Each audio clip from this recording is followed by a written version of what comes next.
Mentari sore memerah jingga, memantul di permukaan Kali Mukerfart yang membelah kawasan Kalijodo. Dulu, tempat ini dikenal dengan gemerlap kehidupan malamnya yang penuh warna. Namun kini, setelah revitalisasi, Kalijodo bertransformasi menjadi ruang terbuka hijau yang ramah keluarga. Sore itu, di sebuah bangku taman yang menghadap ke kali, duduklah seorang gadis bernama Senja. Senja menghela napas panjang, menikmati semilir, angin yang membawa aroma tanah basah, dan bunga-bunga yang baru ditanam. Di tangannya tergenggam sebuah buku catatan usang dengan sampul berwarna coklat tua. Buku itu adalah warisan dari kakeknya, seorang pelukis yang sering mencari inspirasi di sudut-sudut kota Jakarta. Hari ini adalah hari ulang tahun kakeknya. Senja selalu merindukan cerita-cerita kakek tentang Jakarta tempo dulu, tentang gang-gang sempit yang penuh kejutan, tentang suara riuh rendah pasar tradisional, dan tentu saja tentang keindahan tersembunyi di balik hiruk-pikuk kota. Tiba-tiba, Isilur dan Sesya berlari menghampirinya, tanpa sengaja menyenggol buku catatan yang ada di pangkuan Senja. Buku itu terjatuh dan terbuka di sebuah halaman yang berisi sketsa, sederhana sebuah bangunan tua dengan pohon besar di sampingnya. Di bawah sketsa itu tertulis sebuah kalimat singkat. Di bawah rindangnya, cerita bersemi. Anak kecil itu menatap Senja dengan mata polosnya. "Maaf, Kak!" ucapnya sebelum kembali berlari mengejar layang-layangnya. Senja mengambil buku catatannya. Sketsa itu terasa familiar, namun ia tidak bisa mengingat pernah melihat bangunan itu sebelumnya. Rasa penasaran tiba-tiba menyeruak dalam hatinya. Apa maksud dari kalimat di bawah sketsa itu? Dan di mana sebenarnya bangunan ini berada? Mungkinkah ini adalah petunjuk yang ditinggalkan kakeknya? Dengan tekad yang bulat, Senja memutuskan untuk mencari tahu. Ia yakin, di balik sketsa itu tersimpan sebuah cerita, mungkin sebuah rahasia yang selama ini belum terungkap. Senja menutup buku catatannya, menatap langit senja yang semakin gelap, dan berjanji pada dirinya sendiri untuk memulai sebuah petualangan menelusuri jejak sang kakek di sudut-sudut Jakarta. Keesokan harinya, Senja memulai pencariannya. Sketsa bangunan tua dengan pohon rindang itu terus terbayang di benaknya. Ia mencoba mencari informasi di internet, namun tidak ada satupun gambar bangunan yang persis sama. Akhirnya, ia memutuskan untuk mengunjungi perpustakaan kota, berharap menemukan arsip foto lama Jakarta, yang mungkin memuat bangunan dalam sketsa kakeknya. Di perpustakaan, seorang pustakawan senior yang ramah bernama Pak Herman membantu. Senja mencari di antara tumpukan buku dan peta kuno. Setelah beberapa jam mencari, mata Senja terpaku pada sebuah foto, hitam putih dalam sebuah buku tentang sejarah kawasan Glodok. Di sudut foto, tampak samar-samar bangunan yang sangat mirip dengan sketsa kakeknya, dengan pohon beringin besar di sampingnya. Sepertinya ini bangunannya, seru Senja antusias. Pak Herman mengamati foto itu dengan saksama. "Ah, ini bangunan tua di kawasan Glodok. Dulu katanya bekas rumah seorang pedagang kaya zaman kolonial, sudah lama sekali tidak terlihat utuh seperti ini. Sekarang sudah banyak bangunan baru di sekitarnya." Dengan informasi itu, Senja segera menuju Glodok. Suasana ramai dan hiruk-pikuk kawasan. Perdagangan itu sangat berbeda dengan ketenangan Kalijodo. Ia menyusuri jalan-jalan sempit, mencoba mengenali ciri-ciri bangunan dalam sketsa dan foto. Setelah berjalan cukup jauh, ia menemukan sebuah bangunan tua yang sebagian fasadnya masih menyerupai sketsa kakeknya, meskipun di sekelilingnya telah berdiri ruko-ruko modern. Pohon beringin besar yang dulu tampak rindang kini terlihat lebih kecil dan terimpit bangunan. Senja merasa jantungnya berdebar. Ia berdiri di depan bangunan itu, mencoba merasakan aura masa lalu yang mungkin masih tersisa. Tiba-tiba, matanya tertuju pada sebuah plakat kecil yang terpasang di dinding bangunan. Plakat itu bertuliskan, "Bekas kediaman keluarga Tan, tempat lahirnya komunitas seni rupa Cempaka Putih." Komunitas seni rupa? Kakeknya adalah seorang pelukis. Mungkinkah kakeknya memiliki hubungan dengan komunitas ini? Rasa ingin tahu Senja semakin besar. Ia memutuskan untuk mencari tahu lebih lanjut tentang komunitas seni rupa Cempaka Putih. Senja mencoba mencari informasi tentang komunitas seni rupa Cempaka Putih secara online, namun jejaknya sangat minim. Akhirnya ia kembali ke perpustakaan dan bertanya kepada Pak Herman. "Komunitas Cempaka Putih? Itu komunitas seni yang cukup terkenal di era kemerdekaan." "Nah Senja," kata Pak Herman sambil mengingat-ingat. "Banyak pelukis dan pematung hebat lahir dari sana. Kakekmu, apa kamu tahu kapan beliau aktif melukis?" Senja menunjukkan perkiraan tahun yang tertulis di beberapa lukisan kakeknya. Pak Herman mengangguk. "Kemungkinan besar kakekmu memang terlibat. Beberapa anggota Cempaka Putih sering berkumpul dan mengadakan pameran di sekitaran Glodok dulu. Pak Herman menyarankan Senja untuk mencoba mencari informasi di museum seni atau menghubungi kolektor lukisan-lukisan lama. Senja mengikuti saran Pak Herman dan mengunjungi sebuah museum seni di Jakarta Pusat. Di sana, ia bertemu dengan seorang kurator senior bernama Ibu Ratna. Setelah melihat sketsa bangunan dan mendengar cerita Senja, Ibu Ratna tampak tertarik. Saya pernah mendengar tentang komunitas Cempaka Putih. Sayangnya arsip mereka tidak terlalu lengkap. Namun saya ingat pernah melihat beberapa lukisan karya anggota komunitas itu dalam koleksi pribadi. Seorang kolektor lama di daerah Menteng. Ibu Ratna memberikan alamat dan kontak kolektor tersebut kepada Senja. Dengan penuh harapan, Senja menghubungi sang kolektor Bapak Wijaya. Beruntung Bapak Wijaya bersedia menerima kedatangan Senja. Di rumah Bapak Wijaya yang penuh dengan lukisan-lukisan indah, Senja menunjukkan sketsa bangunan dari buku catatan kakeknya. Bapak Wijaya mengamati sketsa itu dengan kaca pembesar. Gaya sketsanya mengingatkan saya pada salah satu pelukis. Cempaka Putih yang cukup unik. Namanya Hardy. Hardy? Senja belum pernah mendengar nama itu sebelumnya.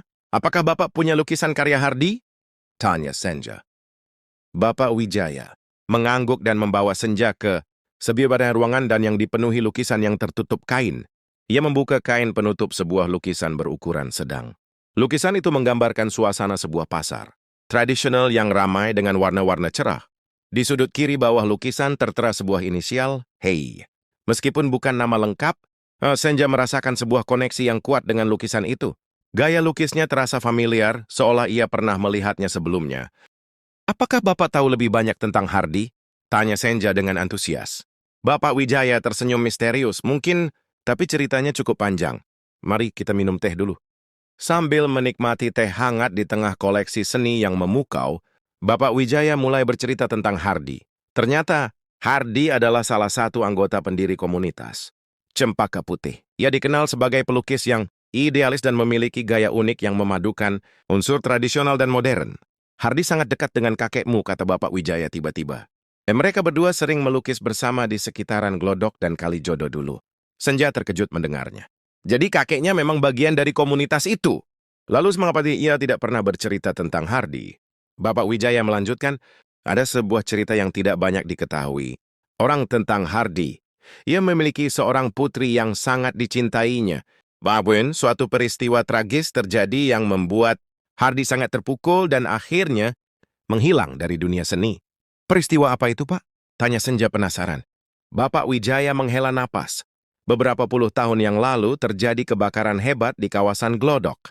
Putri Hardy menjadi salah satu korbannya. Saya terima kasih Certos Hardy tidak pernah lagi melukis dan menghilang tanpa jejak. Banyak yang menduga ia pergi ke luar negeri untuk menenangkan diri. Senja terdiam mencoba mencerna cerita itu.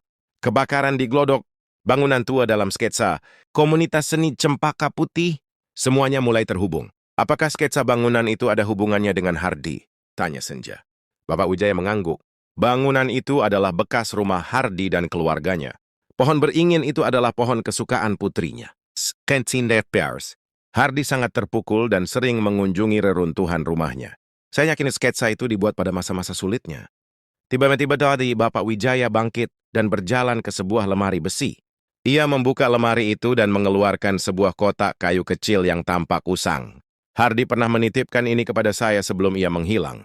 Katanya buku kotak ini hanya boleh dibuka oleh seseorang yang memiliki mata hati seorang pelukis. Bapak Wijaya menyerahkan kotak itu kepada Senja.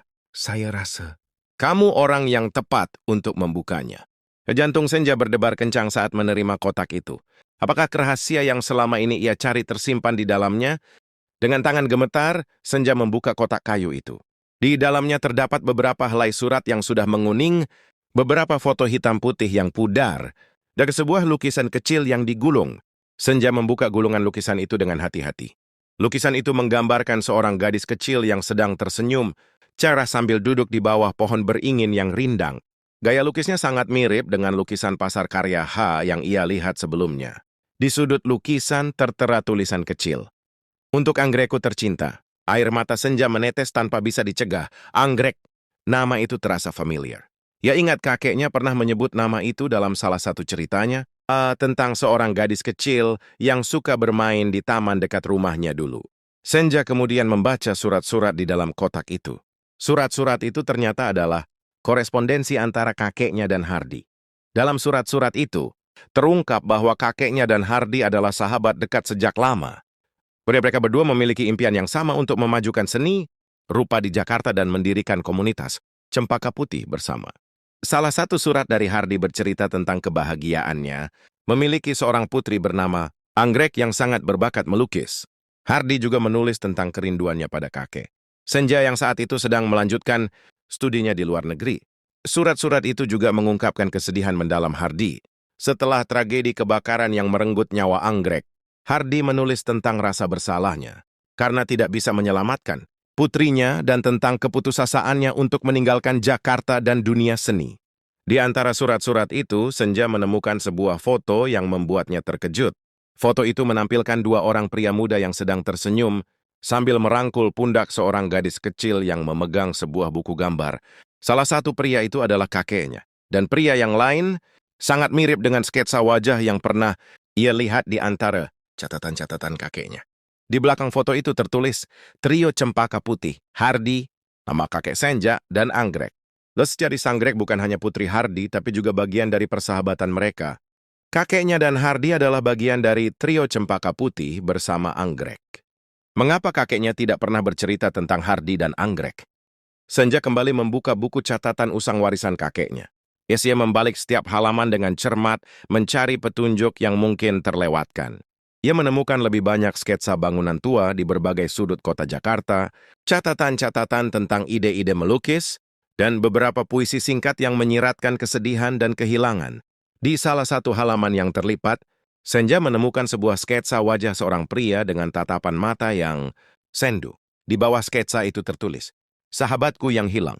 Senja yakin sketsa itu adalah gambaran Hardy. Tiba-tiba, perhatian Senja tertuju pada sebuah halaman yang berisi daftar alamat-alamat di Jakarta. Beberapa alamat tampak dicoret, sementara ada satu alamat yang dilingkari dengan tinta merah, sebuah rumah tua di kawasan Menteng.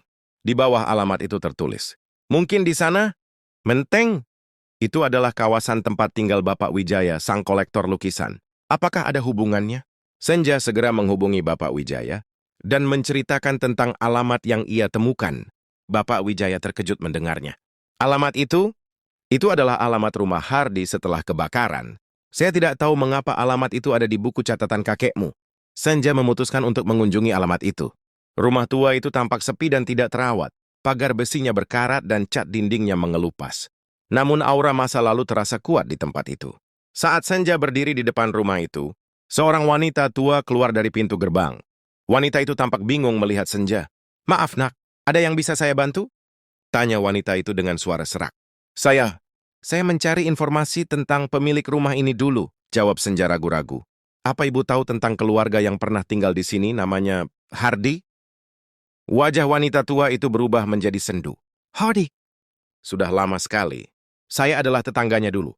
Setelah kebakaran, ia tidak pernah kembali ke sini." "Apakah Cet ibu tahu kemana ia pergi?" Tanya Senja penuh harap. Wanita tua itu menggelengkan kepala. Tidak ada yang tahu pasti.